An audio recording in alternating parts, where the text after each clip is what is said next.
Everyone welcome back to my YouTube channel. আমি আহি আছোঁ আজি ক'ত যাম এতিয়া নাজানো, কিন্তু বহুত কাম আছে, যাব লাগিব। কিন্তু এতিয়া বহুত বৰষুণ দি আছে, ছাতি লৈ থকা দেখাই পাইছে আপোনালোকে। হ'লেও ওলাইছোঁ আৰু যিহেতু বহুত বৰষুণ দি আছিলে, সেয়েহে আমি মেজিকত উঠি ল'লোঁ আৰু এতিয়া গৈ আছোঁ চানমাৰীলৈ। মোৰ মানে মোবাইলটো কিবা এটা বেয়া হৈছিলে, সেইকাৰণে আহিছিলোঁ আৰু এতিয়া দেখুৱালোঁ যে এটা ভাল হোৱাৰ চান্স আছে বুলি ক'লে, সেইকাৰণে মনটো বিৰাট ভাল লাগিছে। আৰু আজি মানে বতৰটো বিৰাটেই বেয়া, মানে আজি মোৰ এক্সাম আছিলে, প্ৰেক্টিকেল এক্সাম। তেতিয়ালৈকেতো বতৰটো ভালেই আছিলে, ধুনীয়া আছিলে। তাৰপিছত ভাবিছিলোঁ যে এক্সাম দি অহাৰ পিছত আৰু বহুত কিবা কিবি কাম আছে, কামখিনি কৰিম বুলি ভাবিছিলোঁ। তাৰপিছত যে ওলাই আহিলোঁ, তাৰপিছত দেখিলোঁ যে বৰষুণ দিছে। তাৰপিছত আকৌ ৰুমলৈ আৰু হঠাৎ বৰষুণ দিছে যে কিবা এটা গেলপেনি লগা টাইপৰ হৈছে, বিৰাট গৰম দিছে। আৰু যিহেতু ভোক লাগিছিলে, সেয়েহে ভাবিলোঁ কিবা এটা খাই লওঁ, আৰু আমি ভাত খাবলৈ আহি গ'লোঁ, খৰিচালৈকে আহিলোঁ।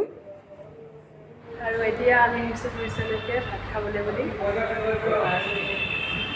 চাইডত বহি লৈছোঁ যাতে আমি বাহিৰৰ ভিউটো ধুনীয়াকৈ দেখিবলৈ পাওঁ। আৰু এইফালে মোৰ লগত আছে তেনেকৈ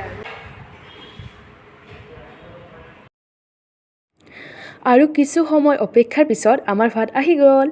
আৰু আজি ভাতত আছিলে এইটো মাটিৰ দাইল, যিটো নেকি মোৰ বহুত প্ৰিয় হয়। তাৰপিছত মচুৰ দাইল আৰু এইটো চব্জি, ৰঙালাওৰ চব্জি। তাৰপিছত এইটো টেঙা, এইটো মেচকা টেঙা হয়।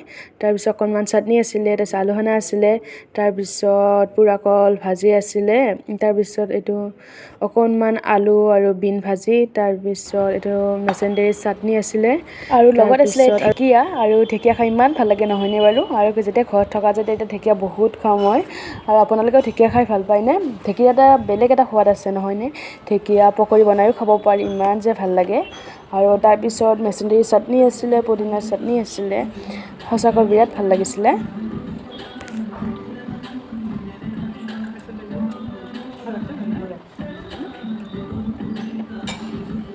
যেতিয়া আমি ভাত পানী খাই আহিলোঁ, আৰু আজি ভাত কেনেকুৱা লাগিল খাই?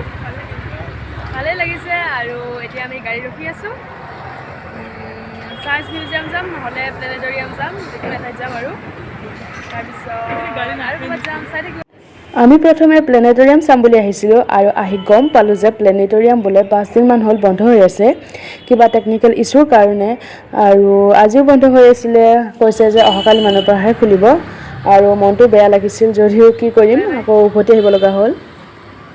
চব প্লেনেটৰিয়ামত আহিছিলোঁ, কিন্তু বন্ধ আছে বোলে, 5 দিনমানেই হ'ল। আৰু তাৰপিছত আহি বাই খালে কুঁহিয়াৰৰ ৰস, কিন্তু মই এতিয়া নাখাওঁ। আৰু তাৰপিছত আমি আহি গ'লোঁ আছাম ষ্টেট মিউজিয়ামলৈকে। আৰু এইফালে বাই কাটি আছে টিকেট। আৰু তাৰপিছত আৰু এতিয়া আমি ফাইনেলি আহি পালোঁ।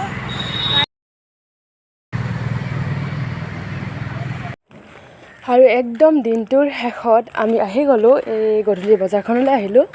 আৰু এই বজাৰখন সদায়ে বহে, আৰু ইয়াত বহুতো বস্তু পোৱা যায়। যিহেতু বৰষুণ দি আছিলে, সেইকাৰণে আজি ইমান দোকান হোৱা নাছিলে। বাই বাই, আজি ভিডিঅ'টো ইয়াতে সমাপ্ত কৰোঁ। যদিহে চেনেলটো ছাবস্ক্ৰাইব কৰা নাই এতিয়ালৈকে, তেনেহ'লে ছাবস্ক্ৰাইব কৰিব।